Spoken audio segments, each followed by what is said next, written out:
Siyahlala lapha mama igama ngibani?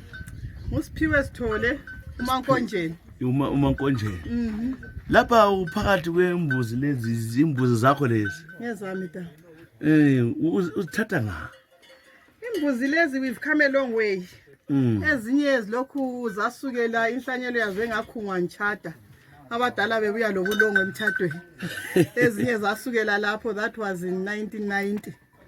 So ziyabe zilokhu zike zife ziphinde ziye zidodombele kodwa ezinye besithenga ikakhulukazi ngathi njengalezi imhlobo le yalezi insuku eUS le value le ibhuwa gothi le ibhuwa gothi le very expensive yona leyo ngazi uyibona nje soda bese kubuya le yana iKalahari le uyibona le sekucineni ngale lezimbili lezi yani bikhona enye ibinkudlwana kulayo kodwa usithe sihlabe nje ukuba bekhona uyahlaba le lihlabile le sihlabile layidla we are feeling very bad ngoba ibilombalo omuhle isitandane kodwa ibiliphahla la leyana ye ngamaKalahari lawo sasithenge unina wayo iKalahari lo baba wangikhona ubaba wangikhona wantshontshwa umama wangikhona wathi sezalo kwesibili wafa kodwa wathiyela bona zona lezi amaKalahari so yiyo lezala zonke lezi nyabona uyabona abantwana bayakhanya lapho ukuthi kulawa iKalahari imbala yakhona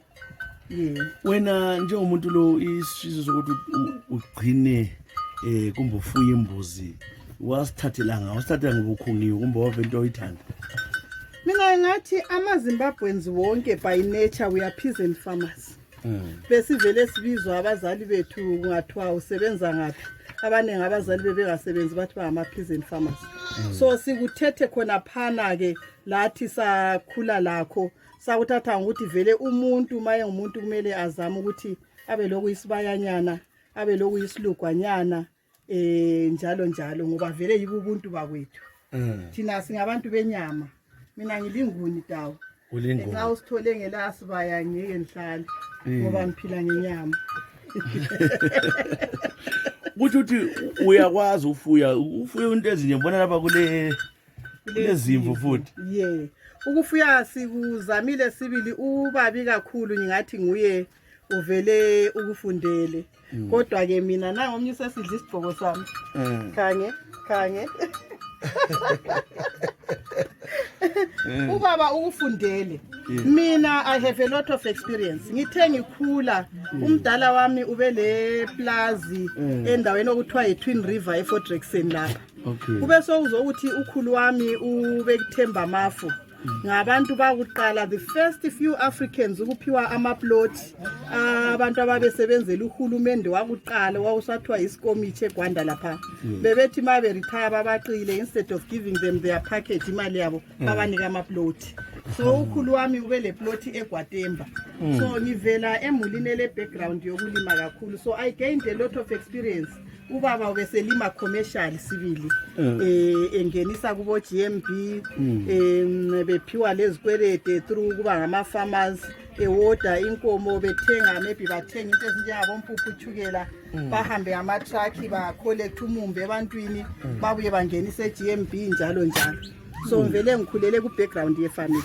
Ukhuthazana abanye omama bahlezi kulezi insuku ukuthi benze njalo wena usumuntu ngapha uyahlala emazweni khona le phetsheya kuNgilandi ngapha ekhaya futhi uyenza into ezinje mo project anje. Lezi insuku angeke ngithi basebenze. Ukusebenza is no longer the key word.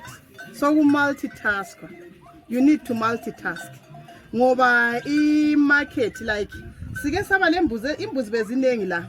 Ma uthi uyakhangela into yabona kulesinye isibaya ngale singakhanyiyo. Ngamazinyane ngale angu-17. Ngabantwana balezi ezila. Uthi ngapha nesing sibaya sethu lesiya. Lezi esezizele mbezisanda ukuzala lezigulayo. Yizwe esizifaka lapha. Ngale lapha nobona ukhanya khona ukuthi kwakuyisibaya kwakulesibaya esikhulu esasilembuzi eziningi kakhulu sizithengisile. I think I sold about 30 senzama ukuphungula ukuthi kube manageable. Uyayazi perfume yami phela lo. Vele nxa ngene esibayeni lapha kuhle kusondele. So ukulima okwalezi insuku akufuna ukuthi udepend entweni eyodwa. Kuyafuna ukuthi uzame embuzini, uzame enkukhwini, uzame enkomeni, uzame emumbini ngoba awukwazi ukuthi okuzahamba kahle ikuphi. Ungakhangela okukodwa kube le flop kumbe imarket ibe flooded iprice isisehla usuwile. Kanti nxa kuyikuthi umultitasker usenza into eziningi ulakho ukuthi uma ukuthengisa imbuzi nxa imarket iflooded iprice iphansi ubusuthengisa imbuzi zakho nxa sezikudemand at a much better price. Kube sokusithi ekuzikhangeleni la ukuthi uthola imali enganani kuya ngesiphatho sakho. Antu uyabona ukuthi ngehluleka ukuma yiroof le. Abanye babafike lapha abalimathi Mrs Sithole thina kasilazi indweni ufuleleli imbuzi. Uyabuzama ukuthi ziphatheke lazo zingaphoqwa lizulu like izulu liyana khathesi ziyaba lamathumba kube lemkhuhlane uthi lenyaweni zazo inxhagu zazo lapha ngokumedakeni zidabuke bese kudinga ukuthi kube lemithi kakhulu esebenzayo. Omunye vele kasazihluphi la ngokuthenga imithi uyayekela kuze kuphole natural of which isifuyo siyabe singaphathekanga. Kuyafana ke isifuyo lesiyana if it's stressed in one way or the other kumbe isibaya sisincinyane zihlukuluzana zingakwanisi lokuthi zilandelane zigadane azisoze zikuzalele masinyane kumbe zizale proper. Kanti le mzimba yazo izafuba zibe zincinyane ungeke uyithola ibhuwa gothi uyabona lizinyane ibhuwa gothi leyo ibonayo la. Ubabo bekhona ubhuwa gothi obephambi kwaleyi embona ukuthi usezazala labantu abakhe nguye wesibale esekithi ngisithengisile simthengisile la uhambile sesenze ukuthi kungabreedi labantu abakho.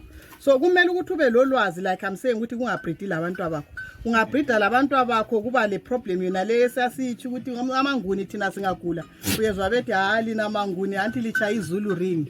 So khona khiyana ukubreeda so kulama cousins kuyenza ukuthi imkhuhlane ekhona ihle ikhulu ibe mkhulu ama genes angikhona adouble instead of ukuthi abe diluted a reduce. So siyakhipha impongo engahlala maybe 2 years siyayikhipha bese sifakeni kwenze ukuthi ingabreedi labantu abayo ama genes abe ngekho right angasuke sesuka ese multiply kakhulu.